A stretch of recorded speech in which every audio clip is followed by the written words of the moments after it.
You should come today, man. I think you'll be this. Oh, whoa, whoa, whoa, whoa, whoa, whoa, whoa.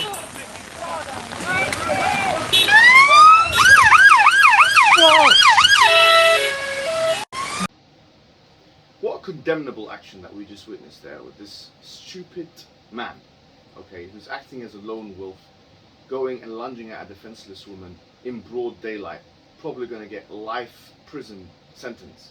Why are you doing that? On what basis do you think that's a good idea? An absolutely sickening display of cowardice by someone who doesn't need to do what he's doing. If you want to serve Islam, you don't do it by acting in a violent and criminal manner when we have the ability, and we have been doing successfully, I might add, you know, in the very place that you tried to do this attack, to air our opinions to the people. What an abominable and condemnable and diabolical and megalomaniacal action that you just committed. We cannot stress strongly enough how ridiculous this is. Do you think this is in the favour of the Muslim maslahah and the Muslim community?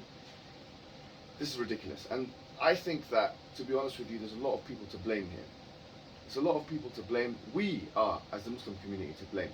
That we still have takfiris by the looks of it, because someone who does something like that is a takfiri, for the most part. That the same kind of people that are probably willing to kill you and me, Muslim people, because they're taking the law into their own hands. They don't respect the community ethic. They don't respect the Muslim community at all. They're just taking the law into their own hands. People like that, it's our fault that we have not combated their poisonous ideology in a strong enough manner. And moreover, I want to say something. This is actually a lesson to all of us. Because look, we have been deluded with a false sense of security.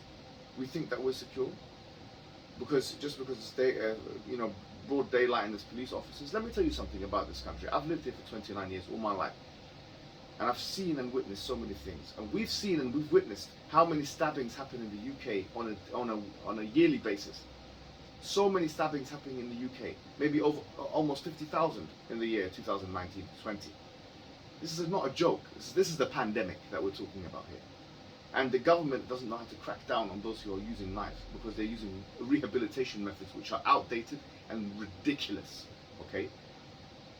We as Muslims wouldn't allow people to roam around if it was up to us and stab people like that. We would put them in the city centres and humiliate them, okay? And punish them with a humiliating punishment, not putting them in their cell for 2 or 3 years and come out and then they can reoffend. This is a Mickey Mouse law, anyway. So yeah, the law is problematic, but also I blame the police, because this is Speaker's Corner.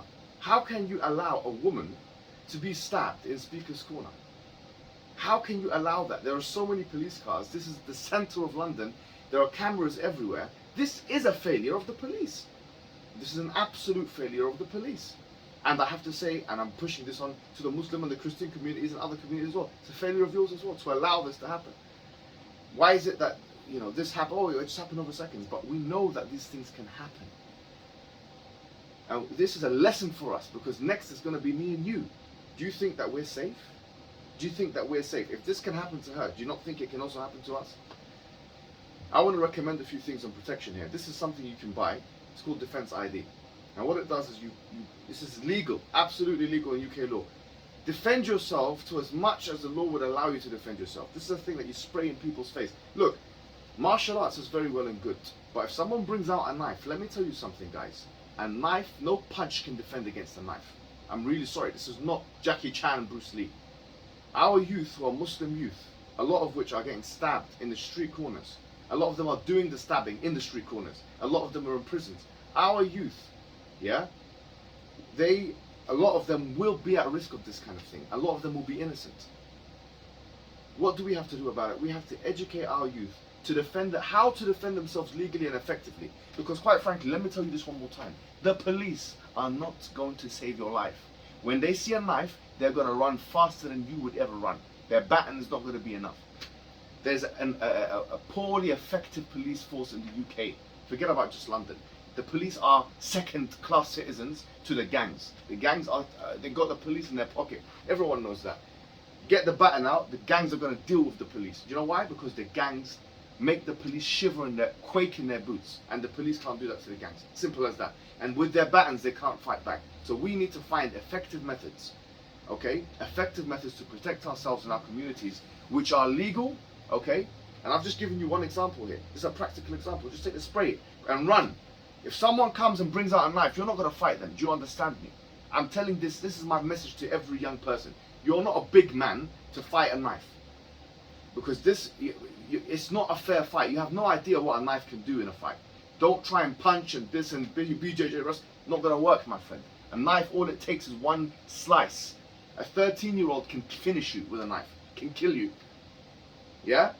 All it needs is one thing. We're not going to deal with that kind of thing. So we, number one, this is a lesson for all of our communities to be able to protect themselves outside the scope of the law. Number two, I myself, I'm not going back to Speaker's Corner for at least 30 days as a protest against the police, the ineffective police force in that place, until we have meetings with them and we arrange security for our communities. Because it's ridiculous that it has to amount to this kind of thing in one of the most so-called civilized countries in the world, in one of the most historic and places in the whole of London, and in the whole of the world actually, which is Speaker's Corner. And I blame the police, yeah, for not being able to effectively protect citizens who come to that place. I do blame them, and I say that with all might. They are ineffective and weak and cowardly officers. Most officers in London are cowardly, with all due respect. When it comes to knife crimes, why is it that knife crime is so rampant in this city? Because once again, the gangs have got the police in their pocket.